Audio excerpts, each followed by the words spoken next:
You are now listening to Out of the Blank.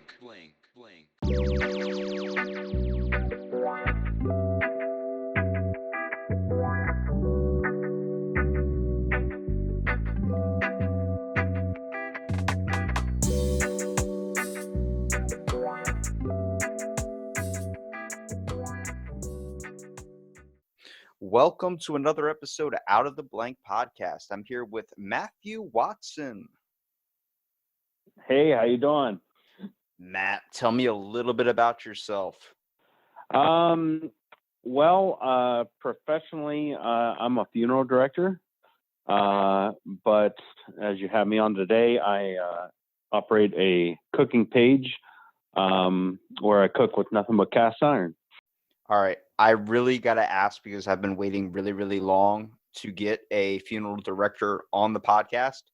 Look, I knew it was coming. I'm gonna be serious about it. Trust me. I know. It's the thing is, it's a very serious situation, right? You're dealing around loved ones and you want to have respect for the same time. But what made you decide to do that? Because that's not a very easy job. It's usually pretty taskful, and the fact is you're giving you get to see people in vulnerable states. It's not easily, it's like watching an SPCA commercial. Like you're just sitting there, like your heartstrings are just tugging. You're looking for the remote to change the channel. Right. So I get asked this question all the time, and my stock answer is typically I was going to, when I decided to go back to school at about 23, I knew anatomy could hold my attention. So I was going back to school for radiology, and I didn't get back into the program. So somebody I knew had gone to mortuary school, and it just seemed like a good alternative. So it's literally as simple as that. What have you kind of learned about doing this job? Like, I mean, we talk about vulnerable moments and vulnerable states, but being around just dead bodies in general, does that ever freak you out? No, not at all. And now obviously it's just become, the norm of what you're used to on a daily basis. So you don't spend a whole lot of time thinking about it. More so than I focus more on my craft and what I'm doing, and that angle of things. Could you explain to me a little bit Same thing. Well, could you explain to me a little bit of the process of what you have to do with your job? Like, are you the guy that greets at the front door? Because that's all I've known. I've only been to, I think, 2 funerals, and it's been those moments where, like, you walk in, it's already set up. How far do you go with the process? Like, I know they have to do embalming and all these other types of things. How closely involved are you with all this? I'm doing it all. Basically everything you see, I'm the guy that does it. My particular place, there's only 2 of us, so we trade off days off and things. So if I'm not the one who did it, the other gentleman is. But I do everything from embalming. People are shocked and they're like, "Who does the makeup?" I'm like, "I do." Like, you do it? Even women? Yes. So that's probably part of things I like best, is getting people, makeup on and ready to go out on the floor. And finally, all your work kind of starts coming together. But so yeah, everything you see when you walk in the door, including sometimes running the sweeper, I'm the guy that does it.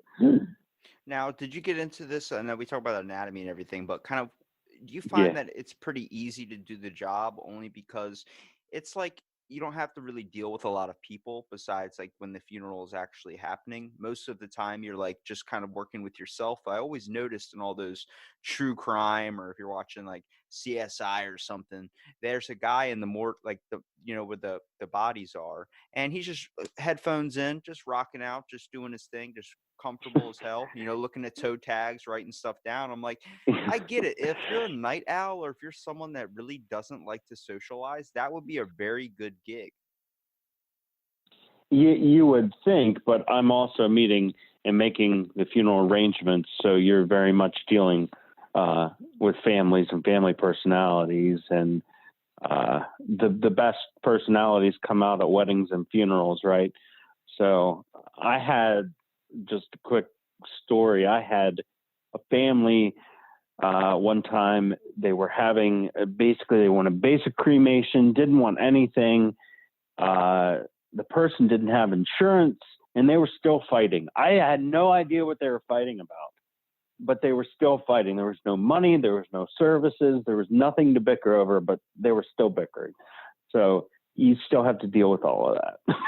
You literally see Which the is, wide variety of people too. Like if you want to talk about like oh my, yes. reality television acting, like there are people that just have these emotions where like they got to be acting or something, but it's real emotion. Like you'll see people that'll break down and have these giant, like grab the casket type scenarios that just go into these freakouts. And that's why a lot of people do like closed viewings. And I really never understood it. Like for me, when I was a little kid and I went to my first funeral, it was my great grandmother. So like I stayed back. Like I was too afraid to walk up to the body because I thought it was gonna jump out and grab me. You know what I mean? And like my dad literally grabbed me Yeah, by the shoulder and was like, she's gone. She's not there. It's okay to, get up to it. You can kiss her if you want. And my dad even I didn't do that, but like I just sat there kind of really upset. And my dad said that when he kissed her, she was very, very cold. And right. man, he was like, her forehead was cold. And I was just like, what is all that? And I learned about the embalming fluid. And then when I got older, actually, my great grandfather passed away. I was there for that as well. And oh man, nobody tells you those caskets are really fucking heavy near the head. Nobody tells you that. Well, yeah, that's where the bulk of your weight is, as opposed to the feet. Well, it's like I thought like, oh, like if you go get the feet or whatever, it's gonna have most of the body weight. But like as you grab like the head, I didn't even think about it. It's all that embalming fluid goes right up to the thing, so you don't even understand how heavy that is. No. No, that's the whole torso is up, up on that half where you only have legs. I mean, it's just physics, right? But I was like, So, they take all the organs out, so I'm like, maybe it's lighter. And then next thing you know, I'm like dropping shit. I'm like, all right, I don't want to freaking, I liked my great grandfather. I don't want to drop his casket or anything. And my dad's looking at me, he's like, you all right, buddy? I thought you were going to the gym. I'm like, I didn't fucking expect this side to be this heavy. All right. Also, misconception. I do not take any organs out. I'm not that guy. That's, done during autopsy or something, but I don't do any of that. The less I have to do, the better. But no, everything stays in. Everything stays intact. No one gets strung up by their toes and dragged. Like no one moves afterwards or anything. Those are all old wives' tales. Well, I'm glad to know that after this conversation, I'm not going to wake up in a bathtub of ice with my organs out. No, not at all. Not at all. How difficult is it for you to be able to dress the certain, like, how do you kind of depend on what makeup you're going to use, or how do you style them up in a certain way? Like, you always see them in a suit, and I'm like, dang, you know how awkward that's got to be to try and push, like, it's like trying to put a suit on an action figure, I guess, but it's a person. I would be so freaked out, but I guess A little bit. you get so used to it. You do. You just, again, it's. I hate using the word desensitized because it makes me seem like some robot with no emotions. But you just think about it less.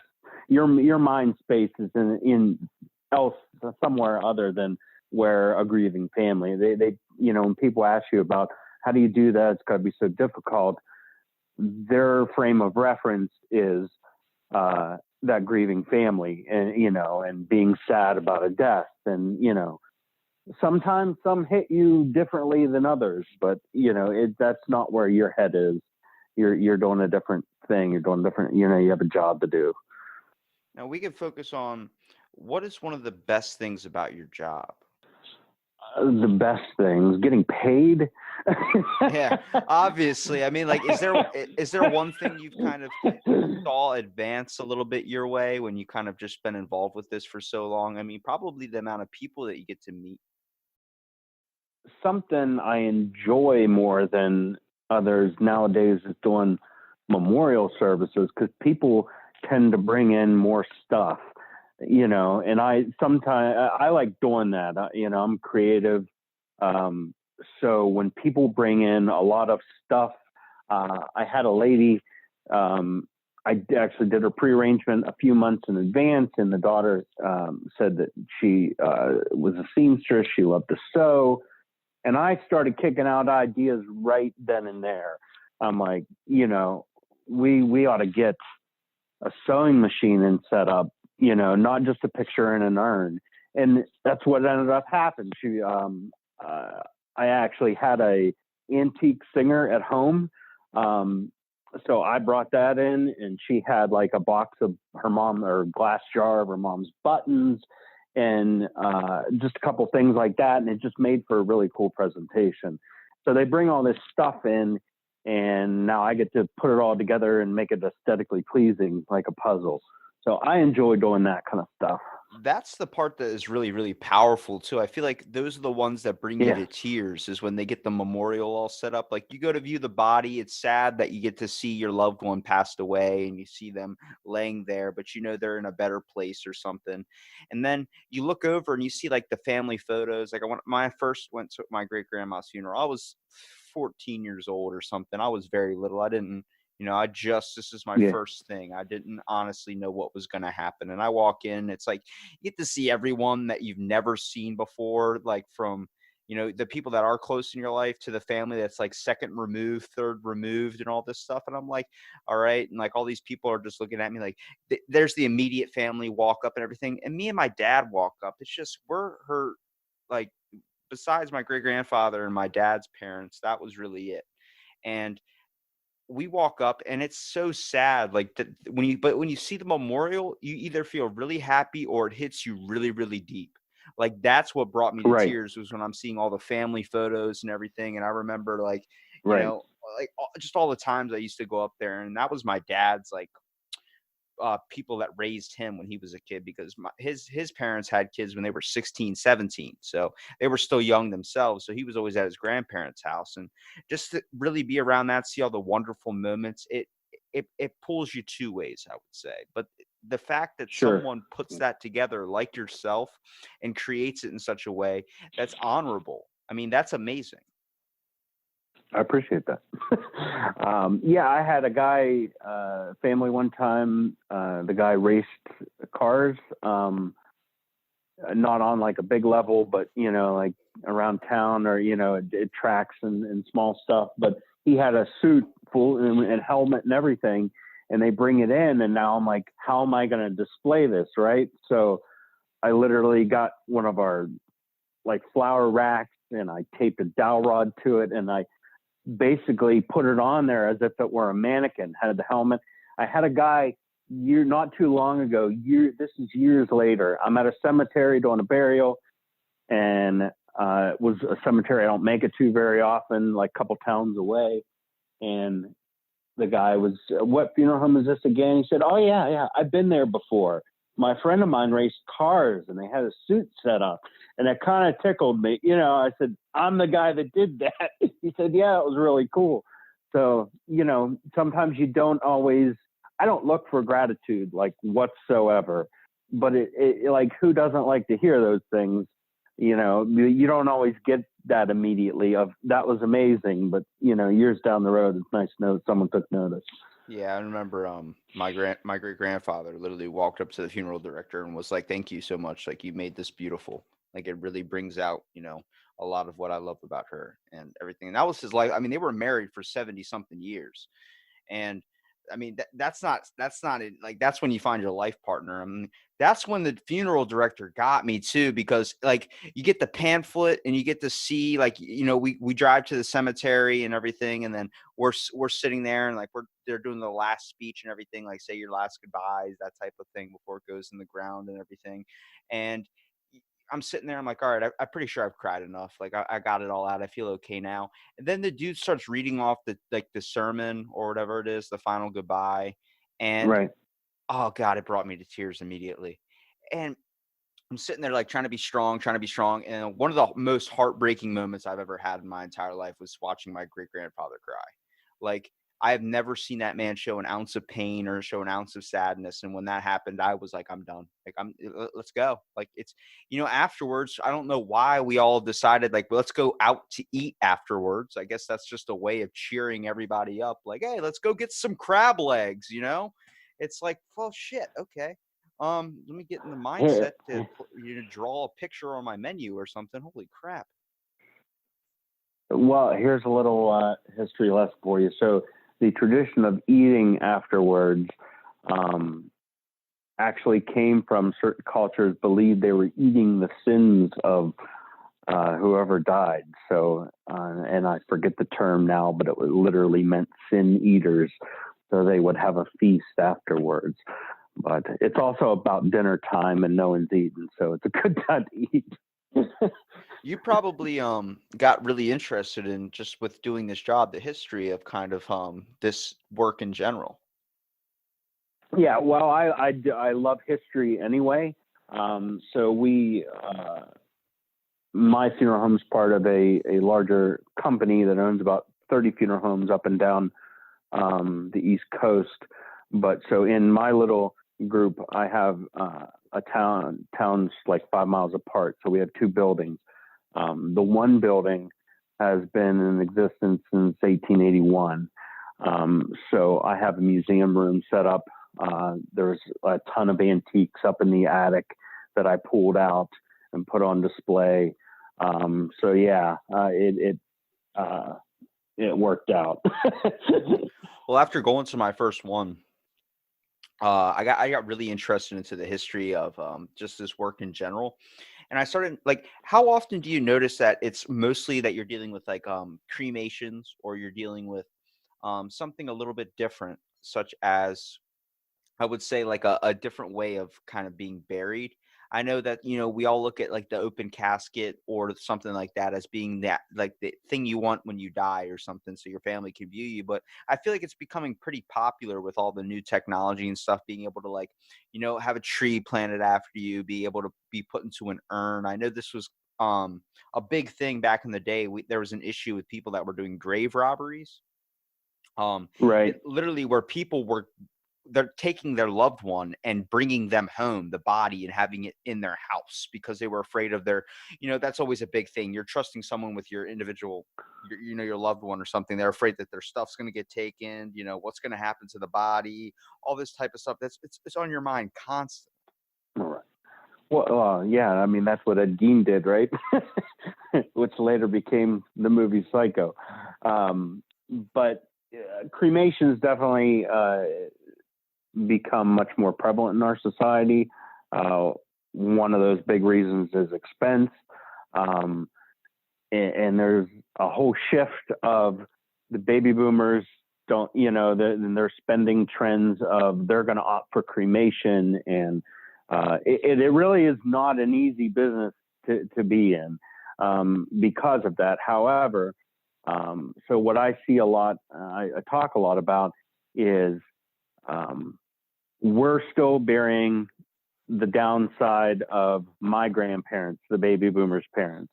So, and right now the business is a little slower because there's a little generational gap between that older generation and the older level of the baby boomers that haven't started dying yet. So I kind of chuckle because everyone thinks it's going to be nothing but basic cremations and no one's going to have services anymore. But I find a whole lot of, which gives me a chuckle. So baby boomers definitely respected their parents. I don't feel like our generation has that same level of respect. We're much more defiant. We question things. You're talking about so millennials, when I meet right? with, yeah, well, yeah, I'm on the cusp. I like to call myself an exennial. Millennial's almost a dirty word. No offense. But dude, I'm not gonna lie. You're right. Of... I mean, you're right. At the funeral home, I'm guaranteed to you, there's gonna be one parent that they all go to, and then there's gonna be one that dies, and the millennial's gonna go up with like some gauged earrings and just look over and go, "Thanks for leaving me when I was 2." All this other like emotional distress crap. Like, I'm gonna put you into a Right. boba shake. Like I can guarantee to you on the thing it's gonna say vegan. I don't know why, but I picture it. So what I see a lot though is, people more my age are, their parent dies, they say, well, dad just wanted to be cremated, but I feel like we should have something. And that, to them, as long as that something is simple, like a memorial service, then they're not going against them too bad. So anyway, I see that you're not, our generation isn't going to care if mom or dad said, just cremate me. They're going to do what they want because they know it's for them. They're going to have that memorial service or something that's, in the business terms, it isn't going to be just a basic cremation. You're going to be able to gain that a little bit of revenue from having a memorial service or having a celebration of life of some type. There's going to be a fucking DJ. There's going to be a bunch of stuff. Right. I get it. In some traditions, you look at like Latino tradition or something, they like to throw a bit of a party. I mean, back in the day when we had funerals and stuff, like they would have open caskets where some of them would just drink with they would have a party. They would throw something in celebration of the life. But when you look at a millennial, like when our generation dies, there's going to be so many just bodies that are going to be covered in tattoos, piercings. Like grandpa was a baller. Like it's going to be a little bit nuts, but that's true though. I never really thought about how kind of like I'm trying to steer a generation or just steer people into a better mindset, because even my parents are adapting qualities like their generation are adapting qualities of the new millennial generation, being more health conscious, but more on the lines of also not truly diving into connection anymore. And with millennials, right, we have all this technology that's supposed to connect us. We're very, very isolated because we just do what we want. We just want to be able to benefit to ourselves. It's going to be crazy to see, like you brought up a good point. Imagine someone has a funeral service and the person shows up for their parents' funeral and they just want to be there to collect the money.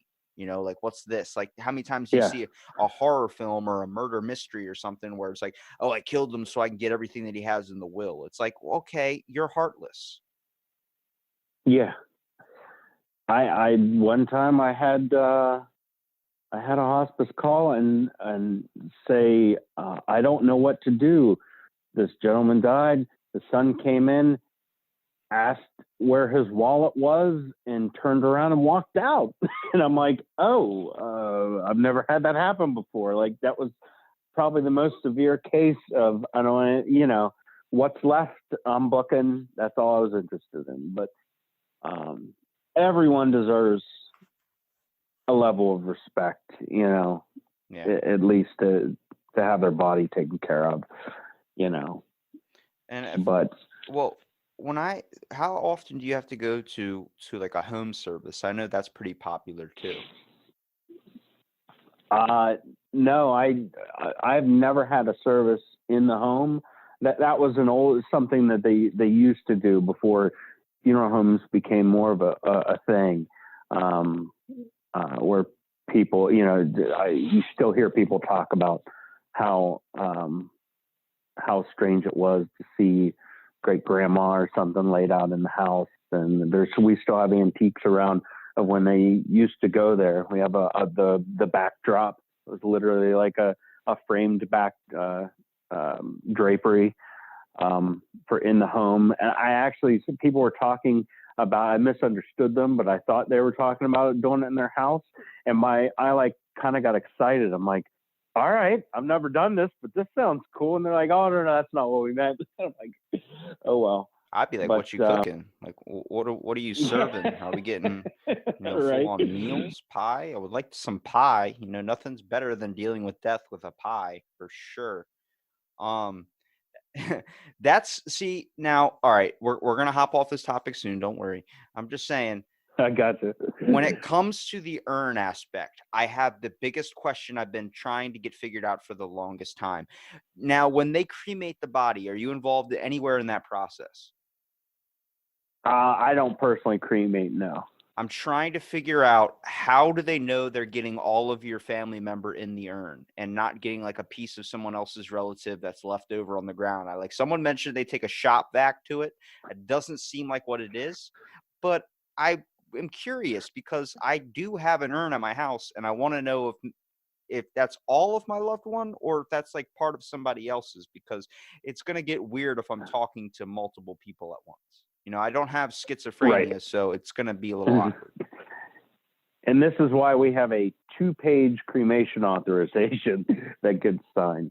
So this is what happens, particularly at our crematory, and I would assume most of them. When the body goes in, there's a serial tag with a serial number on it that gets placed with the body. That gets cremated with the body. It does not burn. Obviously, it's metal. So when I get the ashes back, that tag is zip tied to the ashes. So what happens, the cremation takes place and they clean the retort out as thoroughly as they can.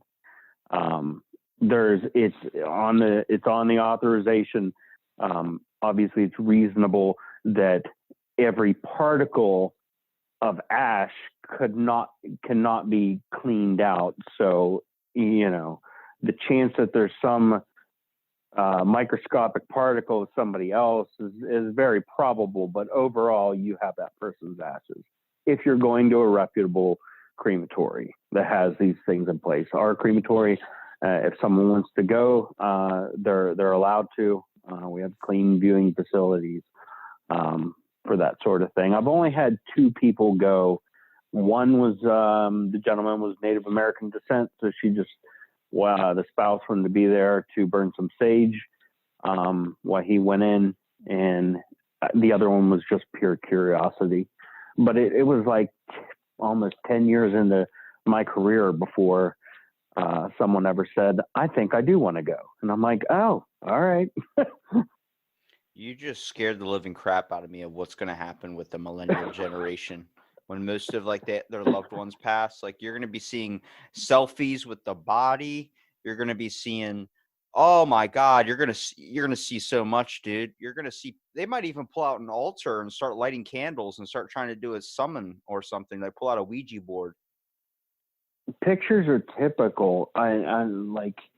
I've seen siblings taking the final sibling picture with their deceased brother or sister, which I mean, I hate to say, I even find, certain things I find to be odd. People look at me as the oddball because I do what I do, right? But I'm not the one up taking pictures. You know what I mean? I don't. But that's to each his own. I have my mother took pictures of my grandfather, but his sisters lived in California, so they sent. But that was also something that was popular way back when was photography, death photography. Death photography. So we're talking about like. Yeah, all they right. would photograph the deceased in the casket, basically. Oh, see, that's what really got me. My this guy that was married to my great grandmom's sister was there, and I've never met her sisters before, so I didn't know they existed. I didn't know who she or who he was, and Right. I guess he just married into the family probably like before I was born, obviously. So he's been there for a while, but he wasn't like original, I would say, and he was taking photos while me and my dad were up and the immediate family were up saying their last goodbyes. He was taking photos, like getting up close with his digital camera and like taking high. I got so angry, dude. Like I was gonna hit him. And I mean, I obviously wouldn't have done much, but it was a tense moment when that happened. Yeah. I've had that. Families didn't want pictures taken, and stepmother was fighting with the kids, and creates a whole huge headache I got to be in the middle of. And even though you say, and I try not to get in the middle of these things, that's exactly where they're going to put you every time. So you just have to deal with it best you can. Yeah. I do have one more and then we'll hop right off this subject. When it comes to the cremation process, I have a giant question, and it's more of a thought that I don't know if I actually believe. Actually, you know what? I will say I probably believe it. I don't want to be cremated, and I don't want to be put into a casket. Now, I know you're thinking, what else could you be? I want to be fed to either sharks or dropped in the woods with a bear. Well, I'm only saying that because I know if you record it, how many hits I would get on YouTube would be so fascinating. right? Talk about I would getting say the more that's a practical. that's a gift when you give your kids or whoever, like, you want to talk about inheritance money or maybe a little money stored away. Fuck it. I'm gonna make you a YouTube star. You're gonna make billions of dollars. But the Right. cremation aspect scares the living hell out of me because the Egyptians used to believe that your body when you passed away was your like your ticket to the afterlife was your body. You know, it was your vessel. It was this thing that was going to carry Right. you across. So they would try and preserve you. Now, if that's true, imagine if you're a ghost, your body's fully intact, but on Earth or wherever, you know, this plane of existence, it's getting shoved into the the crematory thing. And then you're sitting there like, well, I'm so happy I get to have anything I want. And then you just spontaneously combust because they're burning your body on this on the actual plane, and in the spiritual plane, you're on fire, and then you're walking around as a pile of ash. I had that thought once, and I've never thought right ever since. Well, I guess that is a question of everyone's own spirituality, and I tend not to cross that barrier because everyone thinks something different. So I would think whether your personal choice is to be mauled by a shark or a bear, there's not going to be much left other than bone. So there you go. Viking death. What's Viking left? death. Right. That's what's badass. left after cremation is your bone. There's ash, but it's mostly bone, which they process, or that's the pretty word. The not so pretty word is they pulverize it, and that's what make to a consistency of mixed with the ash. Would you prefer to be cremated, or would you prefer to have a casket? I'm of the mind I'll be dead. I won't know the difference. My kids are young, and I tell them, just much like everybody else in this day and age, save the money. If you want to have a nice little memorial service and just have it cremated. I personally like the thought, as someone living, of being scattered somewhere that you can go and have a special moment rather than be at a cemetery. Somewhere along the way, like going to the cemetery got lost on me. Even though I understand it, I say I don't get it. Like, just standing there staring at a stone, I mean, I understand where people's heads are, but I guess I found out it's just not for me. There's not a lot in it for me. But I like to hike and do things outdoors. So, I don't care where you decide to do it, but go scatter my ashes there. So you can hike to that peak where we like to take in the view, and you might feel me have that moment like the Big Lebowski, with me a little bit more. Exactly. Yes. Dumping out the ashes. Yes. That's my all-time favorite movie. Right. Do you ever? Mine too. Do you ever drop that line? Like, what's your most expensive? Like, this is our finest receptacle. No, but when somebody, as a family member at the table, drops that line, I know it's going to be smooth sailing. He's dumping out the ashes and fucking winds blowing right back into his face. That would be me. I would be like, put me in some cookies and everybody take a bite. That's what's going to happen. Right. Yeah. So those, even the tree thing, for a while, our casket company was selling a biodegradable pot, which is just a clay pot that you dump ashes in, and the seedling came with it. And so the idea is, once the roots grow, that urn would bust apart, and it would all, your ashes would feed the tree. So I like those ideas more so than just being buried in the cemetery. Okay. What tree would you want to be, or what plant would you want to be? Oh, damn, that's kind of a good question. I'll say oak. I'm gonna be an oak because they're supposed to be bold. They're supposed to be strong. They're supposed to be like, enormous. I'm like, yeah, that marks me completely. Definitely not a Venus flytrap. Because I mean, who hasn't who hasn't had that dirty thought with a Venus flytrap? You know. Yeah, right. I would say I've always had an affinity for black walnuts, but now most of the stuff in my kitchen, I've been buying olive. So maybe an olive tree. It's just, and somebody asked me, well, why olive? I said, because it's gorgeous. It's there was an actual prisoner that on death row he had one request that when he died he be buried, or actually they actually found in his pocket was an olive seed, one of the olive tree seeds. And what was going to happen Yeah, is when they buried him it was going to grow, and that was supposed to symbolize peace. it's a good idea. Yeah, but he murdered like 4 people, so I mean, how I don't know if I believe the Well, peace aspect of things. I feel like he was just, I don't know, trying to grow a beanstalk or something. right. Well, all right. Now we can talk about, the after meal, but what's better after a long, hard day and especially an emotional day? And I think you're going to like this little tangent or a nice little segue is eating a nice meal, man. I mean, I'm telling you, nothing kills the overall just grief aspect with some nice bacon, some eggs, and some toast. Get your life together, son. Right. So typical after meal is always fried chicken and rigatoni.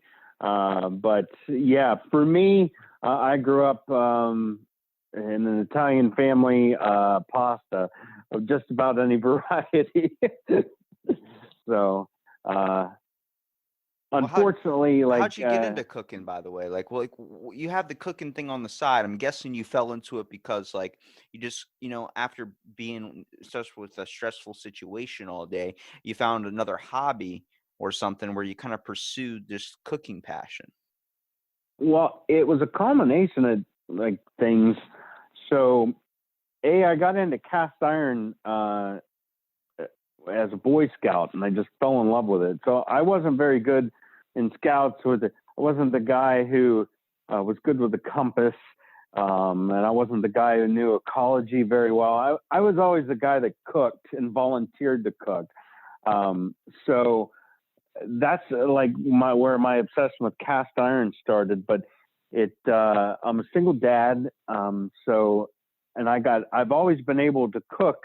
When I was in high school, I wanted to go into culinary arts, but my band director talked me going into music first. So that was my first run at school, was in music.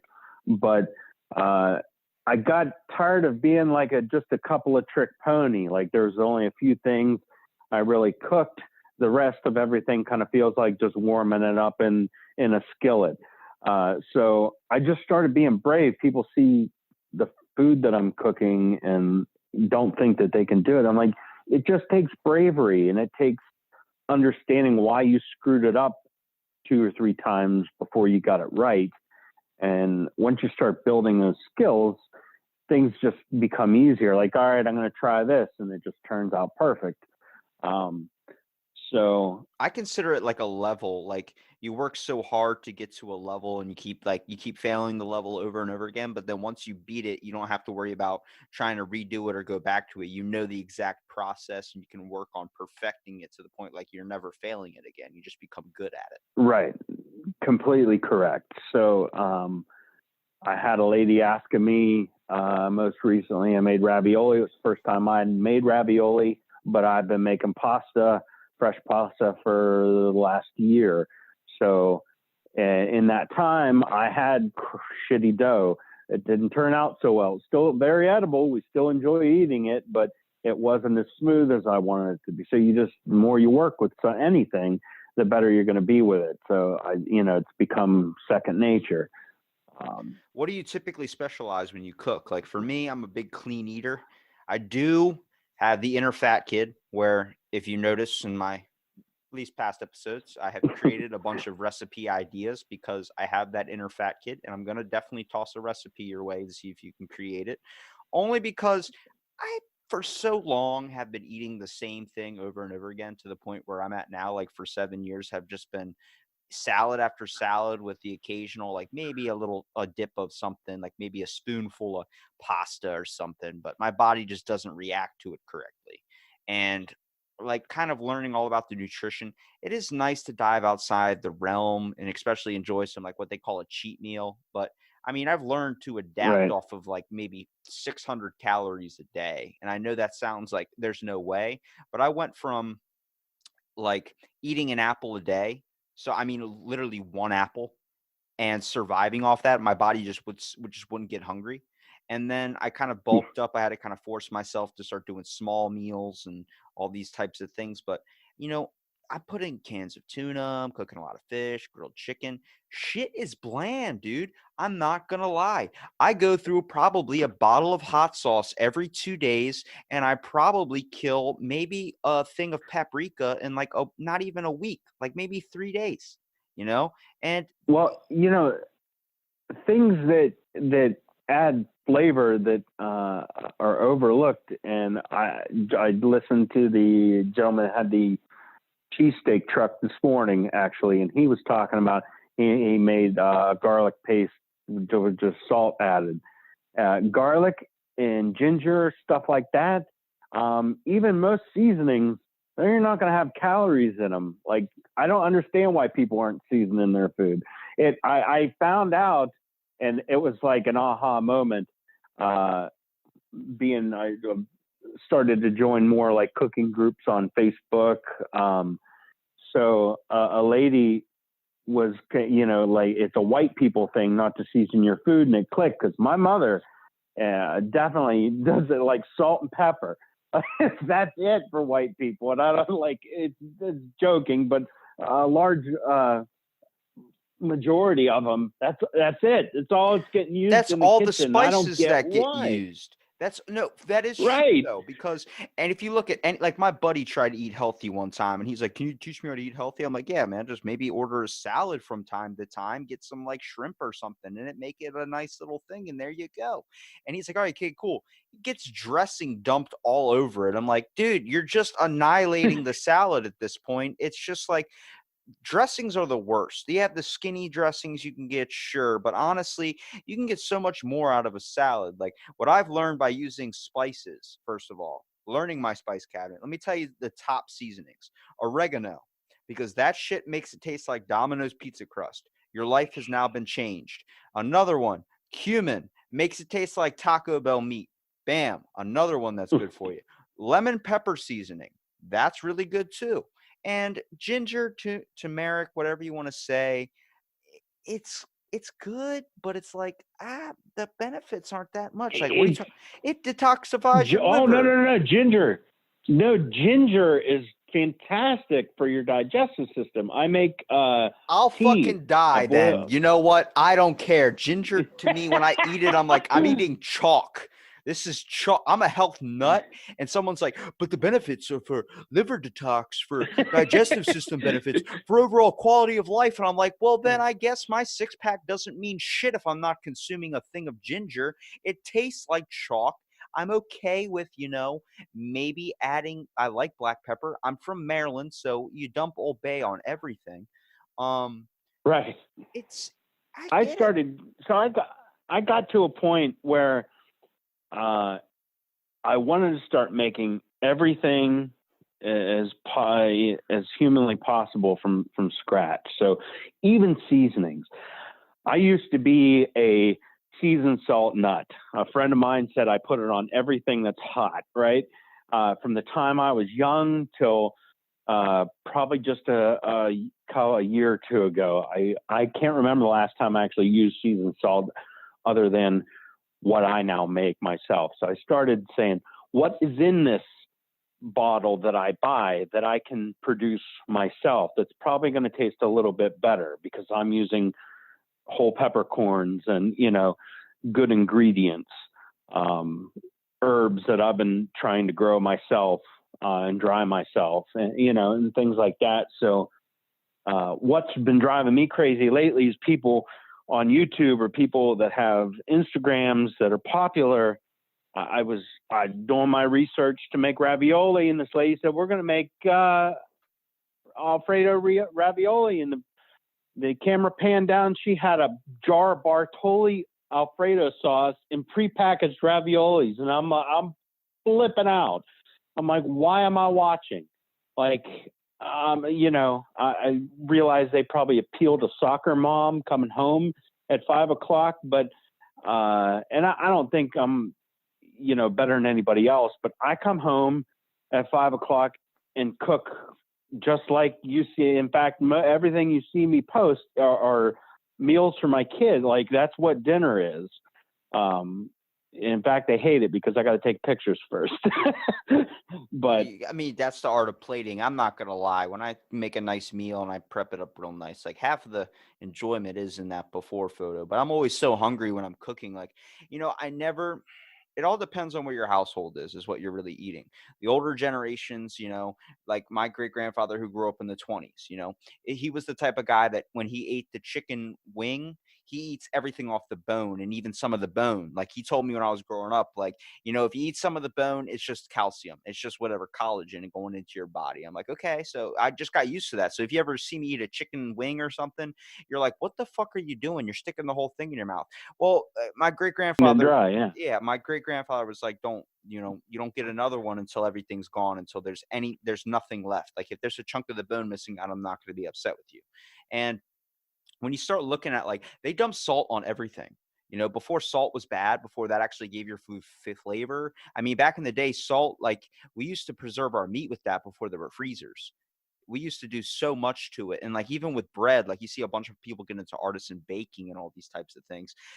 Bread like was grounded up by a machine at first, like using a grinder and all these types of things, where you would get chunks of stone and all these things in your bread. And that's why their teeth were so grounded down, because they were just chewing like sand and shit. And it's crazy to see that, like, whatever household you grow up in, like you probably know, like going over to a friend's house, like you notice they eat completely different than you. Right. There was an old joke that when you grow up in an Italian family and you went to your friend's house for dinner, you were very confused why there wasn't a loaf of bread in the middle of the table. Look, and that's the truth. No matter what meal we had growing up, there was always garlic bread or something, which, can account for a whole lot. But I learned two things when walking into a Italian family's house. My buddy's Italian. I learned that, one, I'm not a big pasta eater, so I was very uncomfortable sitting there while everyone else enjoyed everything. Everything was basically pasta. And two, don't keep an open container near anybody, because they move and talk with their hands and everything. You're spilling drinks left and right. I'm like, gee, say it with your mouth. That's why you have it. Right. Yeah. So, I mean, as far as what I cook, I try and stay conscious of it. So we're not, having pasta, multiple meals. Unfortunately, I was never a kid that liked his vegetables, so there's not a lot of vegetable sides that I do. And my kids, two of them like some things. They'll eat asparagus, and then I have one who's just like me, doesn't want any part of any of it. So, like that creates a problem of what do you have with the meat, right? It's either like mac and cheese or rice or, So I try, and if we're having mac and cheese with a meal, there's only going to be one other pasta meal, and that's it for the week. But so I try and stay conscious of those things. I've switched to using Himalayan salt, not using any iodized salt. I try and make as much as I can, so we're not eating prepackaged garbage with like even seasonings, there's, anticoagulants in it. So stuff doesn't mat together, and, preservatives and all that kind of. One of the big eye openers, there's a Netflix series, I forget which one. It was basically all about, the one episode was bread. There are like 30 something ingredients in a loaf of Wonder Bread. And my jaw dropped because I just started baking my own bread. And all last year, I barely bought a loaf of bread. Like I am like, I can't buy this crap anymore. If we're having bread, I'm making it, because I know there's only like 6 ingredients in bread, right? Flour, water, yeast, salt, and sugar, you know? So what kind of garbage am I eating when I buy store-bought breads or buns? But obviously it's hard to have the time to continually be able to do that when you work and everything else. But You want to so know? I do know my a fun fact about bread? yeah. So did you know sliced bread was actually banned at one point in our history? Is that right?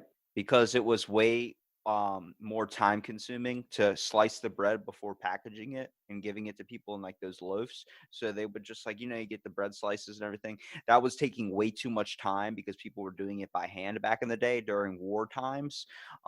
So we stopped doing that and it was banned. Like no company was allowed to do it. They actually ended up creating a machine for it and then bringing it back. That's amazing. I learned that because someone mentioned something about the best thing since sliced bread. I was like, why are we saying that? Like, what does that mean? Like, let me look this shit up, because everyone, and also that's a good one, because if you look at a piece of bread, do you eat the end pieces? Because I know some people that don't, and I think that's a Oh waste. yeah.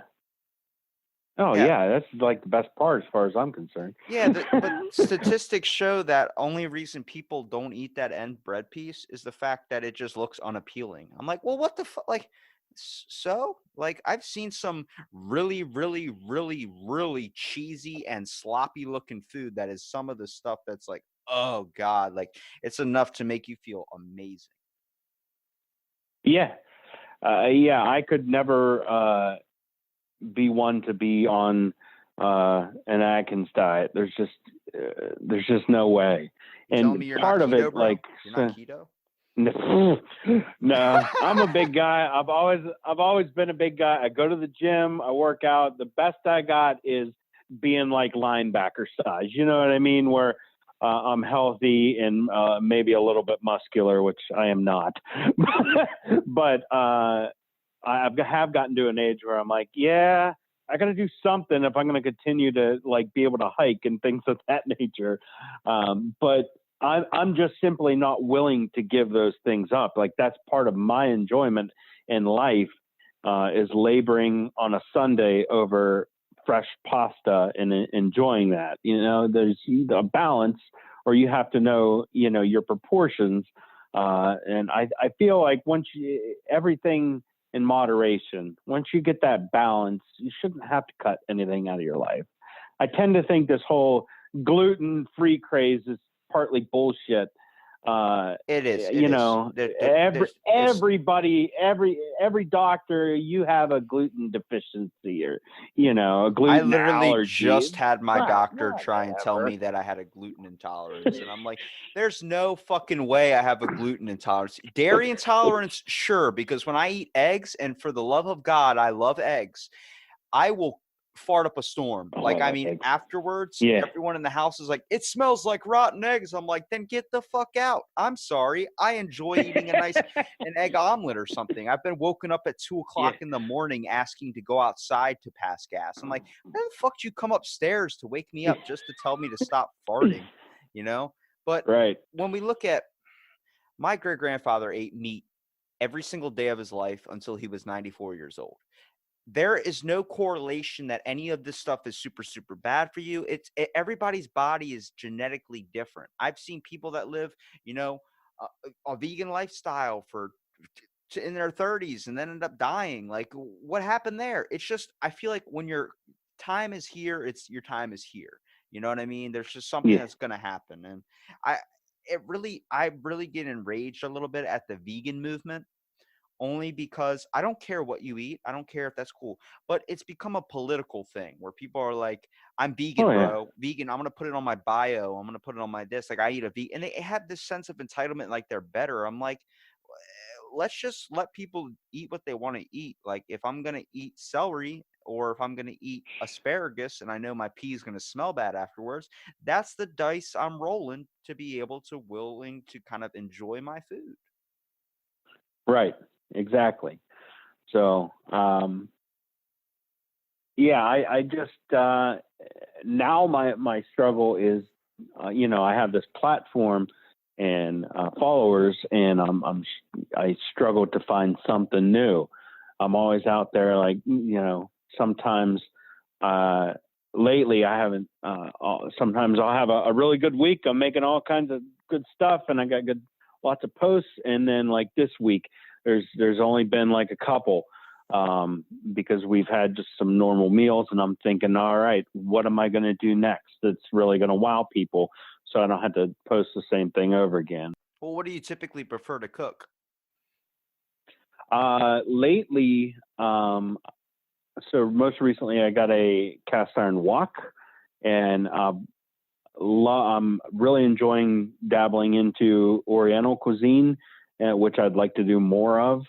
Um, so, and I've been trying to do some different pasta dishes. Ravioli isn't like that out there, but it was for me. I'd never made it before. So, I'm excited. I'm always excited for spring to come around, because we do a lot of outside, try and cook outside more. I'd like to get my YouTube channel going a little. It's a lot. So that's another hobby of mine, is filming and editing, like most people these days. But especially when you're doing it by yourself, it's a lot of work to make a video. Oh yeah, well, if you look And at a cooking video, I think what you got to try and prioritize on too is, depending on what your meal is, being able to get the sounds perfect. I mean, if you're cooking up an yeah, egg or something, you want to hear that crackling of the egg. Like that's right. nostalgia for me, is the only reason I can eat an egg, because I remember so many times sitting in the kitchen watching like Ed and Eddie or some TV show, and my grandmom's making me breakfast or something, and you hear the crackling of the eggs, and she's screaming at them, like yelling at them, like especially when you put the bacon in, you got to fucking run to the other room so you don't get burnt. Like like those moments, like I laugh whenever I hear like the crackling and the smell of bacon too. Like I don't even eat bacon, but it's those moments that bring you back, man. Good classic food. Like I never understood what it actually meant to cook something, because I was so used to canned items. But when I cook like eggs, I'm eating egg whites. So I never had a good skillet for it. I was just like, all right, well, I'm just going to use this pot, what you would boil fish in or something. I was using that, and then I was like, I can't get the fucking eggs out. Okay, well, I just ruined this meal. And then I'm always getting yelled at, like, why do you got to turn it up so high? I'm like, because I like them burnt. I like it burnt. Like, but you're getting the Teflon of the pan into your stomach. I'm like, all right, I'm aiming for 26. If I can just get there, I don't care what happens. See, that's another reason I went, like, I was about last year, right when I started my page. I was just starting to cook more, post so many pictures of my food.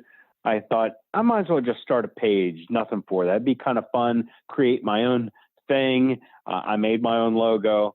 So I'm surrounded by. There's you said a nostalgia in certain things. So I really like. So when you watch a cooking video on YouTube, there's a certain romance that you see happening, like the enjoyment, everything's laid out, clean, ready to go. And I kind of wanted how my experience should be when I cook in my kitchen, not the rat race I was used to of flipping around the kitchen, flipping cabinet doors open. So I kind of got everything organized a little bit more. So it was more of a dance, it was an enjoyable thing where I was excited to go home and cook this new Well, it's thing prep. again after a hard day's work. Well, Yeah. And I enjoy the prep. That's the I best hate part, though. appliances. That is literally the Right. best part, honestly. When you have everything laid out, you have everything organized, so you're not like, for me, cooking is like, as soon as I come home in the door, I'm like, as soon as I'm hungry is when I want food. So I'm going down and making something instead of a microwavable thing. I'm getting a salad prepped up. I'm doing all this thing at once. I'm literally running around the kitchen, opening up doors and shit. If you're in the kitchen at the time, you're getting elbowed in the face and you're going out. Mostly because I'm moving so much around, I want you out of my way. It's a very intimate thing when you're cooking, even if it's just a small meal or something, because you're primarily focused on one thing. You want to make sure it comes out right. and like, I got the stove going off or something. I have it up on high, cooking eggs, and I'm running around grabbing salad, grabbing vegetables, chopping up vegetables, trying to be like a pro, trying to do some Chef Gordon, like Ramsay, whatever you want to call it stuff, grabbing a bunch of spice, hot sauce, and, loading up my meal for the thing. And the next thing I know, like the egg's completely burnt. And I got for Christmas one of those no burn skillets. And I don't know how, but I burned it like black. And like the person that got it for me, who will be unnamed, literally said, "You literally burnt the shit out of the no burn pan. Like, I don't know how you did that. Are you spraying it?" And I'm like, "I'm spraying it." But they're like, "Why do you got to cook it so high?" I'm like, "Because I don't like to wait." Like, the people that can put food in a crock pot for 2 days, fuck that. That is too much time. There's that's one of the biggest breakthroughs when you learn how to control your heat of being able to really cook something. Is particularly when you're frying an egg, is take the simplest thing. If you crank it up on high, it's gonna stick. So the biggest mistake I think people make is not preheating their pan. They'll just dump oil or whatever in a cold pan and things are gonna stick. So especially with cast iron, you heat the pan up right to where it's starting to smoke a little bit, and then I tip that heat back, especially like frying eggs, to about medium, barely medium high. And you can't trust the knobs. You got to look at your flame. I feel bad for people that are still cooking on electric because I could not function. I would be burying a propane tank in the yard because I could not survive on just electric stove. Do you prefer cooking on the stove top, or do you prefer the actual stove? The oven, I would say. I mean, no, you utilize both of them, right? So that's not always true, because I don't know how to work my oven, but I know how to use the stove top. I got very scared as you need a little bit of both. When I was a kid, when a kid touches a light bulb and your parents are like, "Don't do it. It's going to hurt. Don't do it." And you're like, "Okay." And then when they're looking away, you go and touch it. And then they're like, "I fucking told you." Well, that was the same thing with the oven. I was always warned about the oven when I was little. And I remember I was little, I opened it up like when they weren't looking, and that range of heat hit me. And I got so fucking scared where I'm like, "Nope. Not about this life." Like, I would always, my parents or something, as when I was a kid, would go in and like grab it, and like it would burn their hand or something, because they would forget to grab an oven mitt, and they'd be in such a rush they would grab like one of those pot holder things or something, and then just fold it around their hand and try and stick it in there. And then like next thing you know, like, I burned myself, and I'm like, "Oh, well, I'm not about that life." So I'm 22 and I've never learned to use the stove, and honestly, I'm okay with that. I also don't know how to tie my shoes, and everyone else can fuck off. So I've really only found there's one rule to baking something, and then the golden rule is golden brown. When it's golden brown, it's done. I don't care what it is. I don't care what size, if you have a loaf of bread, if you have buns, if you have a pizza or a cake, if it's golden brown, it's going to be done inside. And I found that out through much trial and error. Now, how do you typically act on that when you're making brownies? Because I'm literally staring at your Instagram video of you pouring peanut butter all over these brownies, and I'm literally like, it's fucking sweet.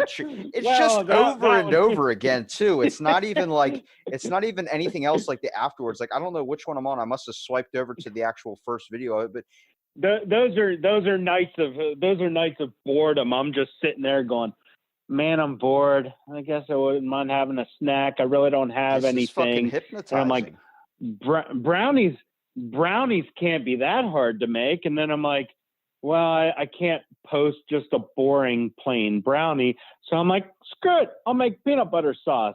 I've never done that before. I found out just a little bit of regular butter, glob of peanut butter, sometimes a little powdered sugar in there, and makes a really nice peanut butter sauce. But I try to stay clear of the baked goods a lot because I don't need them. I got a really good idea for you to try out, and I really want you to hear me out. I'm hearing you. I want you to make this peanut butter sauce. I want you to make some Hmm. eggs. You can do them scrambled. I prefer if they're whole, but where the yolk is not there. I don't know what exactly that's called. Um, I want you to take a biscuit, add a little bit of maybe a little bit of jam on the biscuit. You can put it on both sides if you want. Blueberry or preferably strawberry. I want you to take the egg. I prefer strawberry Okay, well there too. we go. Look, we're already connecting. I love it. All right. Uh, It took us it Yeah, took us an yeah. hour and 10 minutes, but we got there. Now, when you take the biscuit, make sure you can toast it, preferably toast it in like a toaster oven or whether it's grilled a little bit so it's nice and crisp. You want that crisp part of the biscuit, but you want it nice and warm too. All right, crispy Take biscuit. strawberry Yeah. jam or jelly, put it on both of the parts of the biscuit. Now place the egg on top of it. Now take that peanut butter, that little syrupy kind of bit to it, but enough to where it's kind of still a little bit Hmm. solid, and just put it on top with the egg. Just do that. Just do that for me. Peanut butter and jelly egg Yes. sandwich. And then you can choose to press that down That and squish it. You can leave it like that, or you can go crazy with it. And hey, maybe add some chopped up bacon, or maybe add some, chopped up vegetables, or maybe some I don't know, a spice to it. anything you want. Does that Right. sound Right. fucking good? I think it would work because I am also an egg lover, and I'm a peanut butter and jelly lover. I'll do that and post it I just will for you. tag me in that shit. I'm already wanting to go downstairs and even try it. I can tell you that I was on vacation and went to this little shop for breakfast. I ordered a breakfast sandwich, and it was probably the best breakfast sandwich I'd ever had. And the only reason that I came up with, because let's be honest, an egg's an egg, but it was pepper jelly. So now I put pepper jelly if I make a breakfast sandwich all the time, and it's a little tangy, a little sweet, and it's just perfect.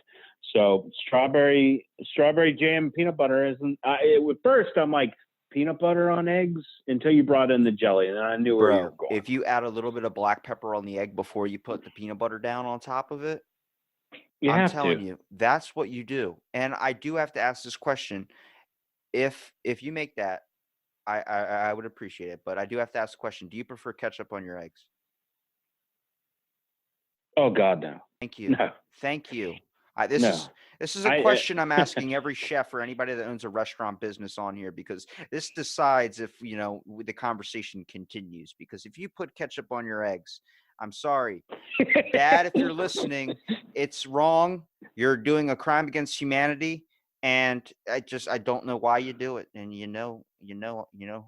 People do it. My daughter puts mustard on her sausage, and I'm like, why are you wasting that sausage? It comes from the good butcher in town. Like, but then people are what I call, the red meat truists that you can't, particularly on a steak. Like a friend of mine, he thinks I overseason everything, and I'm like, I'm not trying to just salt and pepper a steak. Like, yes, steak tastes good, but it needs to be seasoned. I don't use steak sauce either. I barely use any condiments. The only thing I use ketchup for is to make my barbecue sauce. But like, I don't like bland meat. Season the meat. So I broke free of the white people trap of just salt and pepper. But I will say, fresh cracked black pepper can go a long way. Like, don't just buy your crappy ground.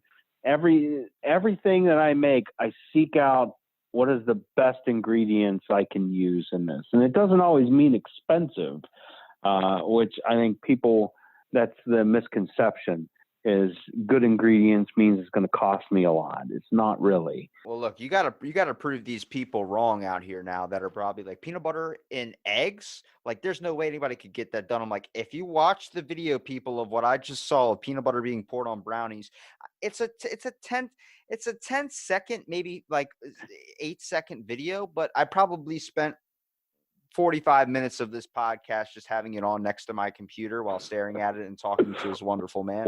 Let me tell you something. It would go perfect together. I've done it peanut butter and eggs before. I've done egg whites and then put it in a bowl and then took powdered peanut butter and did it. It's pretty freaking good. Let me tell you something. But a nice peanut butter sauce like that on top of that, or maybe add a little dash of maple syrup if you want. Shit, son. I'm on it. I'm on it. I'll get it done for you. I've found that posts with peanut butter, bacon, and mushrooms do the best. I was surprised. I love mushrooms, but a lot of people don't. So I posted something simple as I made a mushroom rice, and people went bonkers. Like, I had more views and impressions on those posts than anything else that I did. And I'm like, I literally put little effort into making this meal as opposed to spending all day making fresh pasta or can I tell you what really grinds my gears? So we're living in a day and age, everybody wants something handed to them. And it's starting to get on my nerves. Like, people will just demand the recipe. And I'm like, how about you go on and watch 6 YouTube videos and compare 3 different recipes before you figure out how you want to cook it? Like, if someone asks me questions, I'm all about helping. That's the whole reason I started this thing. I've been surprised at some of the response I've gotten. But don't just like demand recipe and directions. Like, for me to spend all this extra time, like, just handing you in recipes, to me, aren't secret. Like, people think there's like secret pizza dough recipes or bread recipes. They're all pretty much the same, right? Across the board. They vary very differently. So I don't care how long a family's been using it. That pasta recipe or whatever it is probably not going to be much different from any other pasta recipe. But like, I hate that people just want everything handed to them, Take some time to ask me discover questions. Say, what did you, yeah, right. All Like, put the effort in well, yourself. all my like I said, the inner fat kid coming out when I gave you that, I like that thing for the peanut butter and all that. I do that all the time with my friends. Like, I know what looks and what's going to be amazing mouth pleasure, but I just don't consume it myself.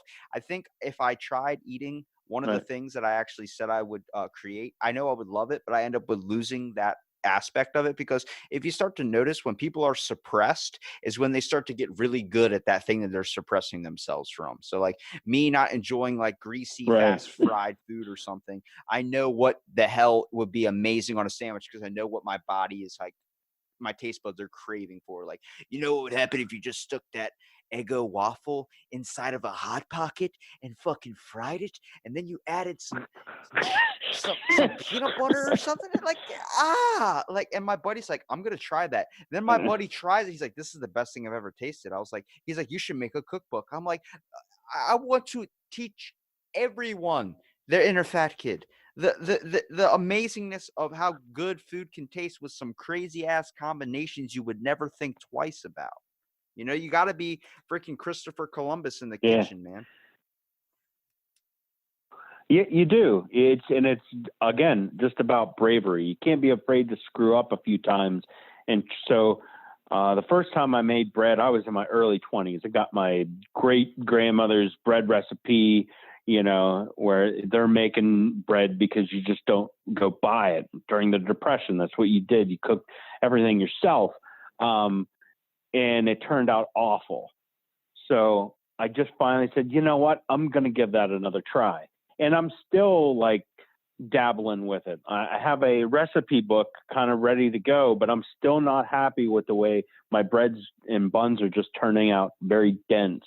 And I'm no expert, so I'm still seeking knowledge, and I try and have John Coltrane syndrome.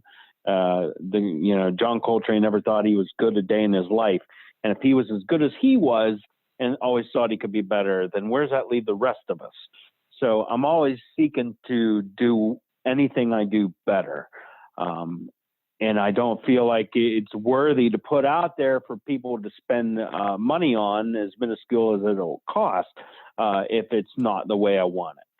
So There's one secret. The buns, people have been enamored by, how do you make your buns? And it's something that looks really good, but it tastes good and everything.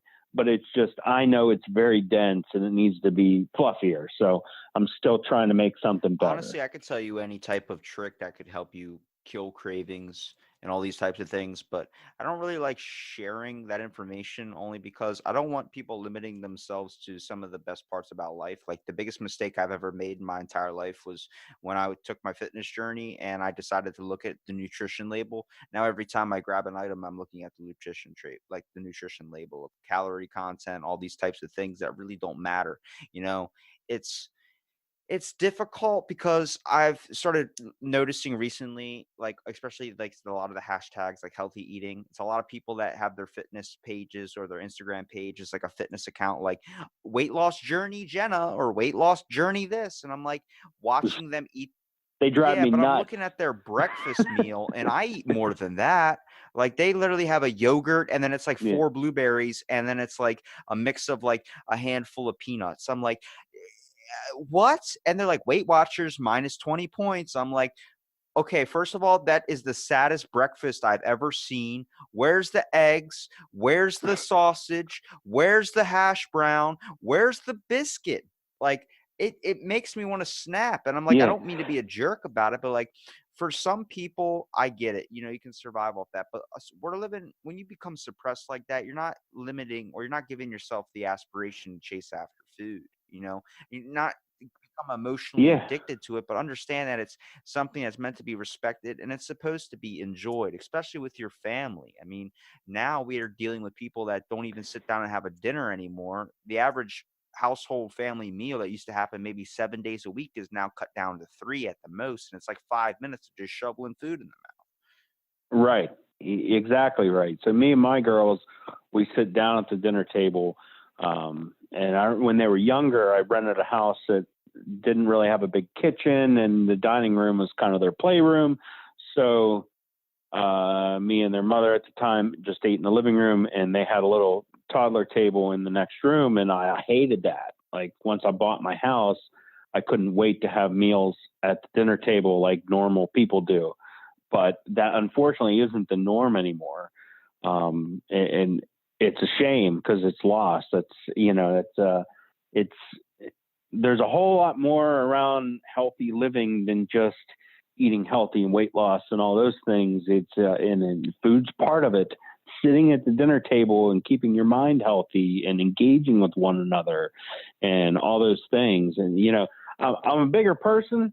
And I could definitely stand to lose weight, and I stay conscious of it. And I've lost weight at times. I've gained it back.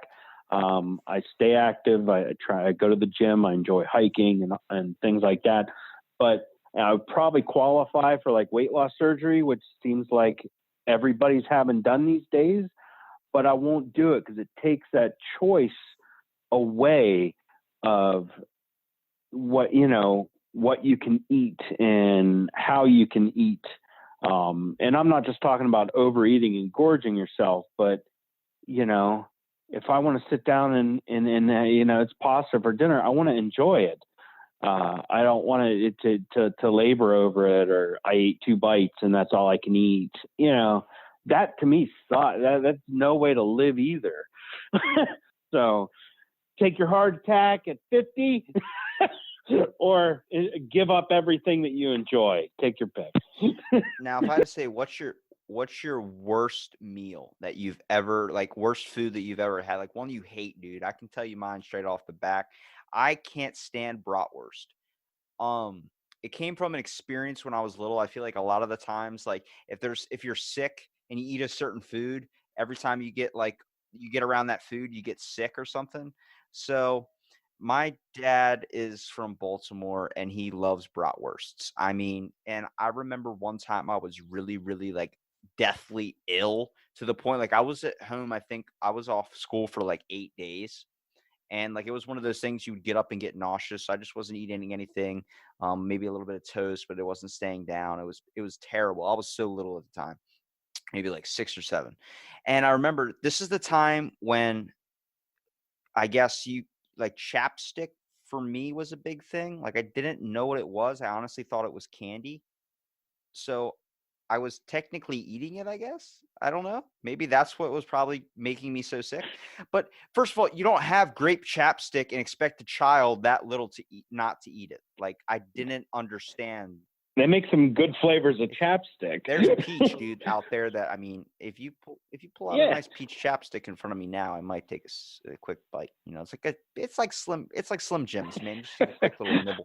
But like I remember, I was so sick that I was like, I want something that's not going to cause like food in me or anything. So I would put this chapstick on and then kind of like lick the lips a little bit, be like, because it helps. It doesn't make you super, super nauseous. But I remember the house reeked of bratwurst. I mean, throughout the whole house, it was just, I smelled nothing but bratwurst. And then mixed with that grape chapstick smell was causing me to vomit so much that whenever somebody cooks bratwurst around me, I get so ill to the point where I'm like laying on the ground, like, you bastards. And just I mean, hunched over dead. Do you have anything like that?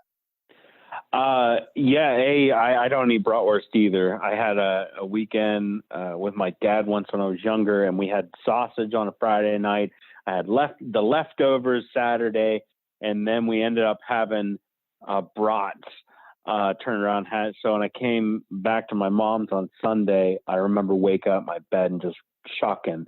So I haven't eaten brats since. I still love sausage, but for me, I cannot stand the smell of pot roast and potatoes and carrots in a crock pot in the house. Like I can't. People look at me like, "Are you joking? That's like the best thing ever." I'm like, "Not for me. The smell makes me nauseous. Like I just can't do it." So I don't cook a lot of pot roast at all. Now, when it comes to what is your all-time favorite, either childhood snack or just food that you love in general, like it would be, this correlates to the first thing we were talking about. It's your death row meal. That's tough. I could tell you mine. Man, that's tough. Man. All right. I'm not gonna lie. All right, maybe take out the death row part. I'll save that for a different. That's a whole nother question, because if I had to choose my death row meal, I would probably say I want Ben & Jerry's fish food ice cream. I used to eat a pint of that in one sitting before I knew what calories were. I would want a mix of mashed potatoes, some cornbread, some scalloped potatoes mixed with a nice biscuit, like a Popeyes biscuit. I still think they have the best biscuits. Honestly, if someone turns that into like a candle or a car air freshener, I'll be more than happy to. A nice slice of pizza and something. That's like my death row meal. I'm definitely a pizza guy. So pizza would definitely be involved. I would used to say a hot sausage sandwich is my most favorite thing in the world, but I hate cooking fried food, but I love eating fried food. So luckily I hate cooking in oil, so I don't do it a lot at home, but I adore a fried fish sandwich. But probably if you ask me, if you watched me and my behavior, what it seems like I enjoy the most would be barbecue chicken. I probably moan the most while I eat my own barbecue chicken. And now I make my own barbecue sauce and I season it just the way I want. People make big mistake when they don't season the chicken first and then put the sauce over top of that, and it just raises the level of your barbecue it enhances chicken. the flavor profile. That's why you don't see that a lot in oh my in God, white households. You don't see them season the chicken first; they season it afterwards, and that totally annihilates it. Like once I figured out that you can season it first and then cook it, it's 1,000 times better. Like soaks into the chicken. And for me, even so salt, fresh peppercorn, and garlic of some form. If I have those three things, I can really do something, but I say there's probably, other than baked goods, every meal I make starts out with mincing garlic. I love it. I could eat by a spoonful. Now, if I could choose, but I love-hate relationship. If I could choose my all-time favorite thing compared to what my childhood was like, when my brother, the best moment in my entire life, I think, even now, my college diploma does not mean shit to me compared to this moment in my life. But when I was a little kid, my brother told me if you take two slices of bread, you put a slice of cheese on each piece, so you have them flat on a plate. Take some pepperoni, throw it in the microwave for 10 seconds. Oh, get your life together, son. Some melted cheese and pepperoni on white bread, like shit. And even if you want to change it up, taquitos. I don't know how many boxes of Jose Ole's taquitos that I tear up back in the day, but I was so fucking lazy that when I cooked them in the microwave and I want to turn them so the ends would be super, super hot. And then as you worked in towards the middle, they'd be ice cold. And like my mom was like, why don't you just put them in the oven? I'm like, I don't know how to use the oven. She's like, well, why don't you just take the time to rotate them in the microwave? Because that takes time. I shove it in there 10 minutes on the microwave and I run and go do some other stuff and then come back and I start eating it. If I have to go while I'm eating the end pieces and as I work my way into the middle and it's cold, that's okay. For me growing up, and I still am a macaroni and butter whore, macaroni and butter. And I like different, like changing up the seasonings. And usually when I'm like, all right, Matt, you gotta cut back. And that's usually one of the things I give up first is making macaroni and butter when I'm like, I don't know what to eat. Macaroni and butter sounds good. Cracking an egg in it is good. I grew up eating that, but that was probably the main thing I grew up cooking for myself was some form of macaroni and butter with Parmesan or different spices or, something like that. So I still call myself a macaroni and butter whore. Like I can't. You have a shake pen it. and paper right now? Because I want to give you another recipe that I feel like you could pull off. Well, it's close enough. Just thought of this. Imagine if you grilled a bagel like on a skillet, like you just grilled it like to perfection or to crispness, and then you just added shit like you take some like I don't even know, maybe a little bit of well, I guess it would depend on the bagel first, maybe oatmeal or maybe some raisin, but then you take like let's say you can even do it with a biscuit too. Take a little bit of cheese, like kind of melt it on there, and then what you do is you take some pepper, maybe a little bit of ham, kind of like a sausage biscuit in a way, like or an egg biscuit. But then you just add some shredded like French or some shredded potato on top of it. And then you incorporate maybe definitely got to add some black pepper or some crushed red pepper. Then you got to add shit, man. I don't even know how much you could add to that. I'm trying to think. I had a really good idea, like some roasted tomatoes, some seasoned tomatoes would be some banging stuff on that sucker. Ooh, Yeah. Just about anything. That's another downfall of mine. I'm not huge on potatoes, unless they're in the form of chips or fries. So I don't eat baked potatoes, mashed potatoes. So now that people know my secrets and they see my pictures, they'll be like, "Oh, I know why there's not a vegetable in that picture."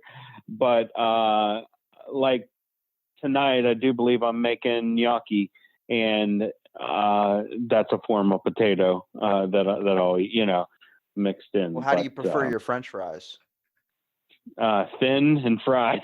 I like the nice, Yeah, I like thin ones. thick cut French fries, like the potato wedges. Bro, if you come at me with that McDonald's shit, get out of my way. That's too much. If you can handful 50 fries into your mouth, that's not a French fry. I want the freaking whatever it is, Baskin Robbins bottomless steak fries, or I want the thick cut potato wedges to the point where it looks like 1/4 of a potato. Like, right, the JoJo's. You got, my end of the world, we call them JoJo's, JoJo potatoes. Any convenience store deli would make them. And that's what they are. They're just big ass potato wedges. I don't do a whole lot of fast food like at all, but I do like the little small wedges at like KFC. Those aren't bad. All right, I'm with you. But where do you like your biscuits from? Because me is Popeyes. Like if I could take a Popeyes biscuit, rip it in half. If I had a Popeyes, pretty much the only place in our area that really has biscuits would be a Bob Evans or a KFC. So I wish we had a Popeyes. Yeah, I'm telling you. But I'm not too far from, like 40 miles from Pittsburgh. They have a Popeyes. which I just found out. I had Popeyes for the first time in my life over the summer. We made a trip down to Nags Head for vacation, and me and my brother were carpooling, and we passed a sign. So I said, dude, Popeyes, let's stop there for lunch. He works on the road, so it's like commonplace for him. He's like, it's Popeyes, big deal. I'm like, no. We're going to Popeyes. And I thought it was fantastic because I don't get it. You know, I got it now. Take a biscuit, grill it onto a pan. What then you're gonna do is when you take both ends of the biscuit, you're gonna put maple syrup on the biscuits, like kind of like you would spread jelly. We're gonna use maple syrup. Then what you're gonna do is take Spam.